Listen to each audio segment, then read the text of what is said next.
शेतकरी मित्रांनो, आज दिनांक 13 जुलै रोजी आपल्या कापूस पिकामध्ये पहिल्या फवारणीचं नियोजन सुरू आहे। तर या पहिल्या फवारणीमध्ये आपण कोणकोणत्या औषधांचा वापर केलेला आहे याबद्दलची माहिती आज आपण या व्हिडिओच्या माध्यमातून पाहणार आहोत। यासाठी व्हिडिओ शेवटपर्यंत नक्की पहा। तर मित्रांनो, सध्याच्या परिस्थितीमध्ये आपल्या कापूस पिकावर तुडतुडा या रसशोषण करणाऱ्या किडीचा प्रादुर्भाव आहे। आता या ठिकाणी आपल्याला ही जी काही हिरव्या रंगाची कीड दिसत असेल तर यालाच तुडतुडा म्हणतात आणि या ठिकाणी हे जे आपल्याला पांढरे दिसत आहेत ही तुडतुड्याची कात आहेत। आता बरेच शेतकरी बांधव याला पांढरी माशी समजतात, पण सुरुवातीच्या अवस्थेमध्ये आपल्या कापूस पिकावर शक्यतो पांढरी माशी येत नसते। सुरुवातीला आपल्या कापूस पिकावर तुडतुडा ही कीड येत असते। जर या किडीचा प्रादुर्भाव जास्त झाला तर आपल्या कापसाचे पानं सुरुवातीला कडेने पिवळसर होतात, नंतर लाल पडतात, याला हॉपर बर्न म्हणतात आणि अशा झाडांना पाते आणि बोंडांची संख्या सुद्धा कमी लागते।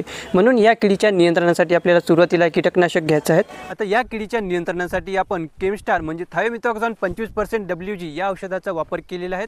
15 लिटरसाठी 10 ग्राम याप्रमाणे हे औषध आपल्याला बाजारामध्ये 500 रुपयामध्ये 250 ग्राम मिळालेले आहेत। याऐवजी आपण इतर कुठल्याही कंपनीचं थायोमिथॉक्झॉन वापरू शकता। फक्त या औषधाचं द्रावण तयार करताना आपल्याला प्रत्येक पंपामध्ये चांगल्या पद्धतीने ढवळून घ्यायचं आहे।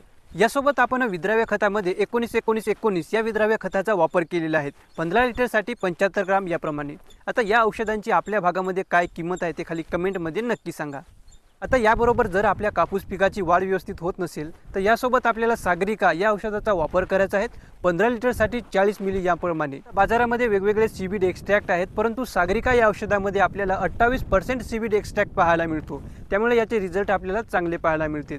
सोबतच यामध्ये मुख्य अन्न घटक, सूक्ष्म अन्न घटक आणि पिकाला लागणारे जे काही हार्मोन्स आहेत ते सुद्धा उपलब्ध आहेत, त्यामुळे आपल्या पिकाची वाढ चांगल्या पद्धतीने होते, आपल्या पिकाचा फुटवा चांगल्या पद्धतीने होतो, पिकावर आलेला ताण दूर होण्यास मदत होते, पिकामध्ये अन्न तयार करण्याची क्रिया वाढते, जमिनीमधून अन्न घटक उचलण्यासाठी सुद्धा मदत होते। तर या पद्धतीने आपल्याला पहिली फवारणी घ्यायची आहे, ज्यामध्ये आपल्याला एक थायोमिथॉक्झॉन 19-19 आणि सागरिका या औषधाचा वापर करायचा आहे। ही माहिती आवडली असेल तर व्हिडिओला लाईक करा, नवीन असाल तर चॅनलला सबस्क्राईब